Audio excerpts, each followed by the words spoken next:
Get out of our new home. What? Why? What my husband Tyler was saying was completely the opposite from our previous discussions. As I stood there dumbfounded and asked, my husband shocked and hurt me even more with his words. Why are you pretending not to understand? It's your fault, isn't it? I want to cherish my family. It's because you've been harassing my mother and sister that things turned out this way, isn't it? I haven't done anything like that. I stared blankly at the face of my furious husband. My name is Hannah. I am currently 29 years old. I have a husband named Tyler, who is 6 years older than me. I have always been good at studying, and I approached both my university education and job hunting diligently, and I have worked hard with a plan. Thanks to this, I am currently working at a major pharmaceutical company. I met Tyler through an introduction by a friend's husband, Brian. Brian worked at the same place as Tyler, and I was introduced through Amy, a friend of mine. At that time, I was so focused on my job that romance was the last thing on my mind. I found work more enjoyable than studying and felt fulfilled by it. Amy was worried about me drifting away from marriage because I'm shy and quiet, in contrast to Tyler, who is outgoing and sociable. We thought we could complement each other well and decided to get married. When discussing marriage, Tyler and I, both earning above average, agreed to keep separate finances and only share the living expenses. The wedding and our married life began smoothly, but there was one problem: my relationship with my mother-in-law, Jane. Simply put, she disliked me. It's shameful for a woman to work so much. I can't believe a couple would keep separate finances. She constantly nagged about my job and our marital status. Complaints about our living arrangements and even the wedding details were frequent, like, "Isn't that too luxurious?" and "It was different in my time." I had to listen silently to such nitpicking despite being busy, which was exhausting. I discussed this with Tyler, but he would only say, I think Mom is just lonely. You know, Dad isn't around anymore, and she's living alone.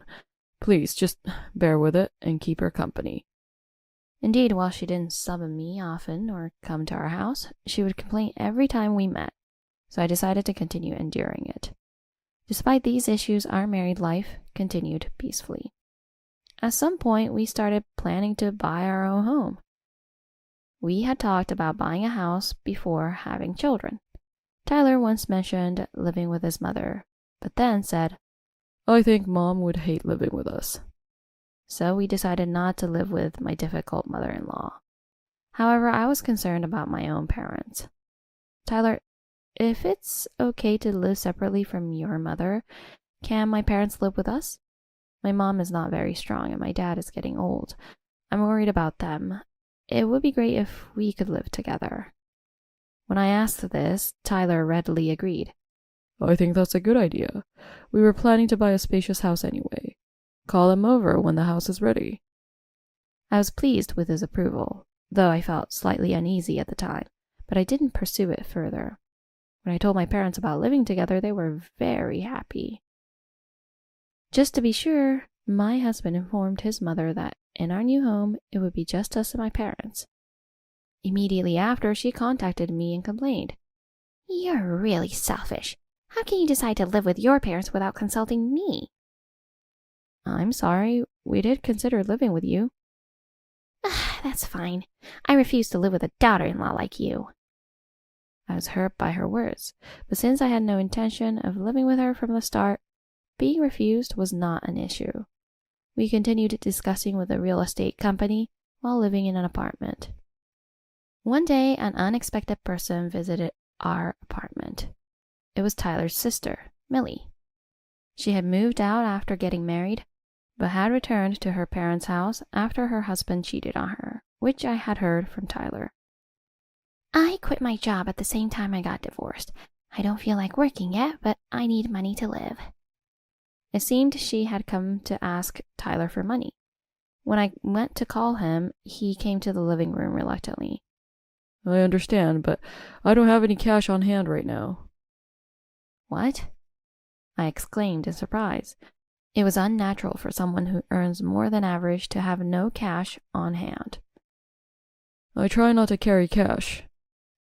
Tyler tried to evade the issue, but his sister in need was not ready to leave. Mom's savings are low and I can't pay this month's rent. Can you help? Tyler glanced at me. Feeling uncomfortable for a moment, I reluctantly gave her some money instead. After counting the bills, Millie simply said, "Thank you," and left immediately. Later, I tried to discuss her and Jane's living situations and when she would repay the money I had fronted. However, Tyler's response was irresponsibly casual. Well, it's all pretty tough, isn't it? I'll return the money soon. We live together, so no need to rush. Since then, as I continued to feel uneasy, Millie began to ask for money more frequently. Moreover, she started demanding money directly from me, not through Tyler. Giving her money the first time might have been a mistake. She might have gotten too comfortable. Since we also have a household budget, it's difficult to continue handing out money as requested. However, when we politely refused, Tyler's sister flew into a rage and started yelling. You two can't spare $1,000 even though you live together? I'm unemployed and barely scraping by. I'm a part of this family too, right? Can't you help me out a little? Still, I apologized, saying it was difficult, and managed to send her home for the time being. But then she immediately returned, this time bringing her mother with her. Aren't you being too selfish? Tyler's sister is your sister too. It's cruel to ignore family struggling with their lives. Exactly. Are you saying it's okay if we starve to death? I should never have allowed this marriage. They both assaulted me with insults and barged into the house. Then, as if they knew where to look, they rummaged through my drawers. You keep money here, right? Please wait, this is troubling. Ignoring my protests, they took the money I had stored in envelopes for living expenses. If such things continued, our lives would be ruined. Filled with fear, I stood dumbfounded as they left as if fleeing. At night, even when I shared my fears and anxieties with Tyler, he dismissed them, saying, They are in trouble, so it can't be helped. Aren't you my wife? Like my mother says, we're family. You should manage things better. I'm tired and it's none of my concern. He said that and went to sleep alone. Tyler works at an advertising agency, and indeed, he seemed busy with work at that time. He often worked overtime late into the night, and there were many weekends and business trips. Maybe he couldn't afford to care because of that. But it's tough when he won't even listen while I'm struggling with family issues. We had just built our dream home, but with family relations like this, can we really manage well in the future? I was already harboring serious doubts about our long marriage life ahead. And about Tyler, he started spending less time at home and our conversations decreased due to his busy work schedule. Suspicion definitely spread through my mind. I continued having sleepless nights, and to avoid being robbed again, I devised ways to not meet Tyler's sister and mother. On days they were likely to visit, I went out and I avoided phone and email conversations. Thanks to these efforts, I never gave them any money again. Although I received daily emails filled with sarcasm and insults, by intentionally leaving the house empty and avoiding direct meetings, I managed to keep from giving them any money. The home project progressed smoothly, and a few months later, the house was completed as planned. We had intentionally designed it as a duplex, with bathrooms and toilets on both the first and second floors. The kitchen was spacious and bright, easy to use. The layout was perfect for housework. We planned to call my parents over after we had moved in. Just as our living situation was settling and we were about to invite my parents, Tyler dropped a shocking statement. About this house. I've decided to live here with my family, so please don't call your parents. And you should leave too. What? Why? What my husband Tyler was saying was completely the opposite from our previous discussions. As I stood there dumbfounded and asked, my husband shocked and hurt me even more with his words. What are you playing dumb for? It's your fault, isn't it? I stared blankly at the face of my estranged husband. I don't understand what you're saying. Please explain properly. I know that you've been harassing my mother and sister. Even when they come over, you send them away. You don't answer calls or emails. Of course, I have no recollection of such harassment. It seems like Tyler is misunderstanding something. I'm sorry, but I can't keep giving money every time they ask for it. Money, money. You're so stingy. It wouldn't help to hurt out a little. They always ask for thousands of dollars. We have a mortgage to think about now. That won't work. My family is your family too. Can't you think about helping them? Why are you saying the same things as your mother and sister? I was overwhelmed with sadness and tears started to flow. Despite my state, Tyler just frowned and banged the table loudly. You're pushing them too hard, and that's why my mother and sister are hurt. They've become mentally weak. I never thought you could be such a terrible person. Wait, I wanted to protect our household finances. If I kept giving them thousands of dollars, it would affect our future. I'm sorry for your sister and mother, but I think it's their own issue. I can't keep meeting their unreasonable demands.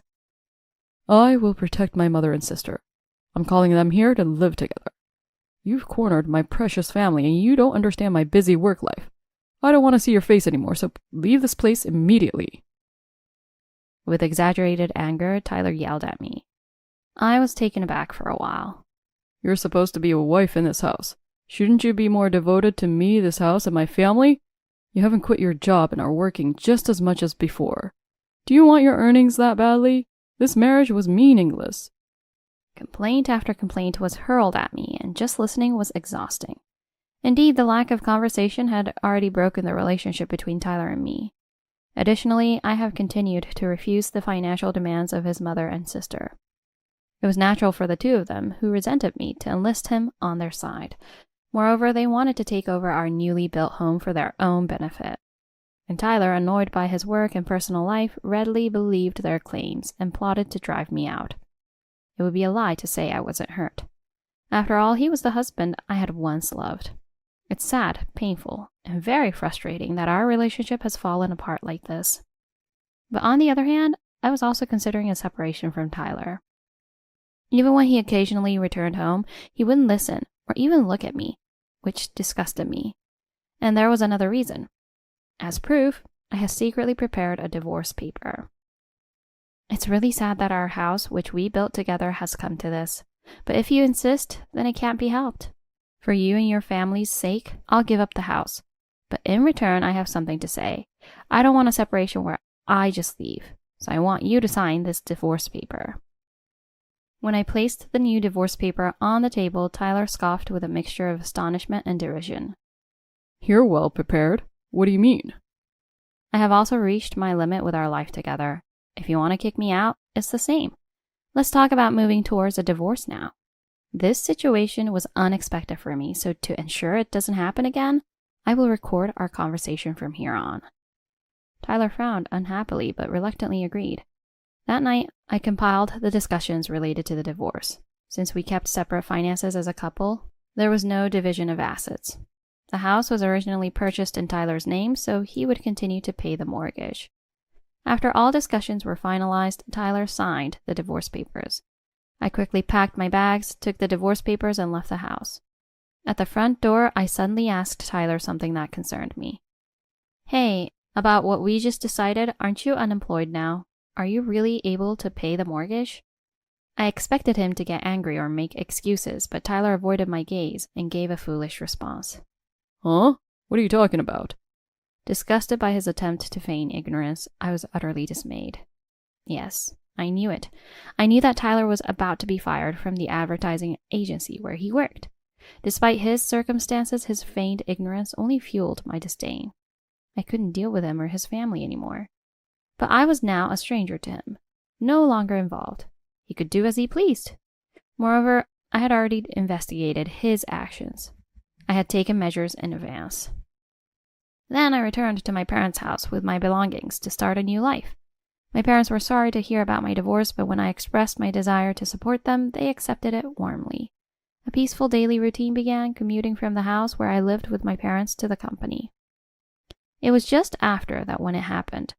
One day after finishing work, I saw that Tyler had left numerous missed calls on my smartphone. Now an ex-husband, almost a stranger, what could he possibly want now? However, I had an inkling. I had no intention of calling back, but since he called again while I was at home, I reluctantly answered. Hannah, don't ignore my calls. I was at work. It can't be helped. So, what do you want? I can't pay the house mortgage. If this continues, I'll be homeless. So, what about it? I responded indifferently, but inwardly I thought, serves you right. That's why I had said it. How could he manage without a job? The bank contacted me. My mother and sister are ignoring it. I was deceived by both of them. His story was completely falling apart. I was already fed up and had no words to return. Tyler had been a manager at the advertising agency, and I knew there had been problems with his conduct. His inappropriate behavior towards a female employee had been an issue. He persistently asked about her private life and personal relationships, and took liberties with inappropriate physical contact when no one was watching. The woman, unable to endure it, consulted her superiors. The issue came to light quickly, and he had been warned several times. Even though we were divorced, it was truly embarrassing to hear such things as his ex-wife. The man who introduced Tyler, Brian, worked at the same company and obviously knew about this, and he seemed to have reprimanded Tyler. Wasn't he aware of the risk of me finding out? Despite all this, he apparently couldn't stop himself.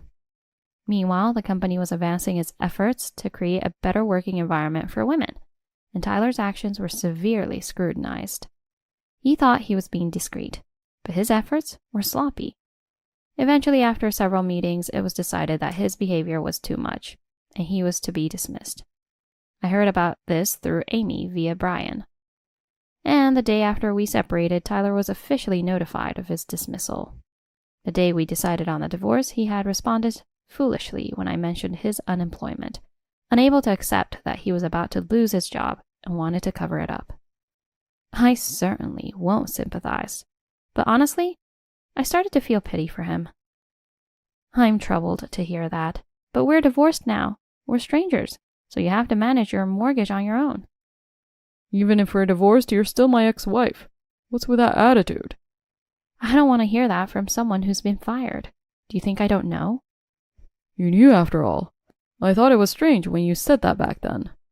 Yes, I heard it through Brian and Amy, so that's that. There's no point in continuing the conversation with Tyler. I wanted to hang up quickly, but from the other end of the phone, he kept trying to hold me back. Wait, I want to cancel the divorce. Let's get married again. No, why should I remarry you after you even took the house? My mother and sister are just being selfish. I'll kick them out. And Hannah, you're misunderstanding something. Misunderstanding? What exactly? You won't even listen or come near the house. I found out you were even having an affair. How can I remarry someone like that? That can't be. It's a misunderstanding. It's not a misunderstanding. Haven't you heard from the lawyer? I was the one who had sent the lawyer after Tyler. The investigation I had been conducting was about this. While I was struggling and hurt by Tyler's family matters, his overtime and business trips increased, and he stopped coming home. Feeling lonely because he wouldn't listen to family issues, I grew suspicious of his personal life and secretly hired a detective. The results were damning. He had been repeatedly going on late night dates and trips with another woman, not the one who had complained at the company. While I was hurting over issues with Tyler's family, he was happily spending time with a completely different woman. When I found out, I felt a mix of satisfaction that my suspicions were correct, along with anger and helplessness, and I cried all night. When I brought up divorce due to our house issues, I felt I couldn't deal with it anymore for these reasons too. Just before the divorce, I had some evidence and consulted a lawyer to demand compensation for his infidelity. That's a setup, obviously. You just want the house back, right? What else are you unhappy about? Which mouth of yours is saying that now? The evidence I left with the lawyer clearly shows your affair, doesn't it? I'm telling you it's not. Should I show more proof then?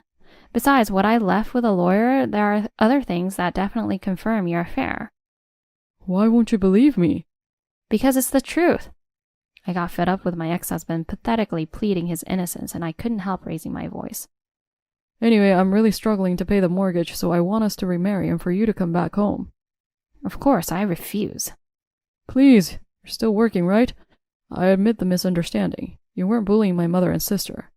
What? Are you bringing that up now? He had misunderstood and harshly criticized me for continuing to work and supposedly attacking his mother and sister, and now he dares to say this. Since we divorced, my unemployed sister has been begging for money at our house. When you refused, even my mother joined in, blaming her. That's right, but it's too late to realize that now.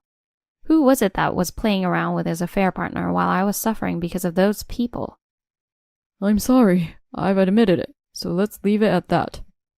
Unfortunately, I can no longer trust you. Feeling disgust for my ex-husband, who was now trying to cozy up to me, I desperately wanted to end the phone call. I'm begging you. I can't pay the mortgage without you, Hannah. So you want to get back with me just for the money? Unbelievable. You know, it's not just the affair, but I also know why you were fired. You kept bothering a girl at work, and even though your boss warned you, you didn't stop. I'm really ashamed. It's a misunderstanding. I would never do such a thing. So even if you didn't bring up the house issue, with all that's happened, I would still have proposed divorce. As I said this, Tyler finally fell silent. He must be feeling bitter, unable to find any words to argue back. I ended the hopeless call with my ex-husband right then and blocked his number. After that, I've been working diligently while living with my beloved parents. There were days when Tyler's affair and the issues with his mother and sister made it hard to focus on work, but I loved my job and continued to excel and achieve results. I've been recognized by my superiors for my hard work, and I've received raises and promotions. I still hear about Tyler through Amy. Apparently unable to stay unemployed, he tried to find a new job, but the reason for his dismissal from his previous job hindered him, and he was not hired anywhere. Now he's scraping by with a low-paying part-time job. With such a situation, it seemed impossible for him to pay the mortgage on the house, and eventually his mother and sister had to start working part-time too. Their plan to take over a house for free completely fell apart, and they must be bitter now. Also, Tyler's savings has significantly decreased. It appears he had been lavishly supporting the woman he had an affair with. On top of the house mortgage, he now has to pay compensation to me. Furthermore, he's being sued by the female employee he harassed at work. I heard his savings were quickly depleted due to the additional compensation he has to pay her. Now struggling to make ends meet, but not wanting to lose the house, the family of three is toiling away, earning minimum wage and utterly exhausted. Especially my sister-in-law, who was desperate to borrow money from me, had told me she was divorced because her husband cheated, but I later found out she was the one who had an affair. Her husband grew tired of her and divorced her. She had to pay compensation to her husband and ended up in debt. She probably intended to use the money she took from me to pay off her debts. Really, what are these siblings up to? Regretting having been involved with such a foolish family, I'm glad I divorced quickly and cut ties. A few years later, Then this will be the contract. I thanked the real estate agent along with my parents. I am now planning my second dream home, a more comfortable and ideal house to live in with my parents, with the one I built before. Thank you so much. This house is much nicer than the previous one. Thank you. I'm happy that we could talk this through together. It's a shame about your marriage. It's okay. I've forgotten about that stupid man. The most important people to me are the parents who raised me. As I said this, my parents smiled happily. From now on, I'll start a peaceful and happy life with the parents who have always supported me. I'm really looking forward to the new house being built.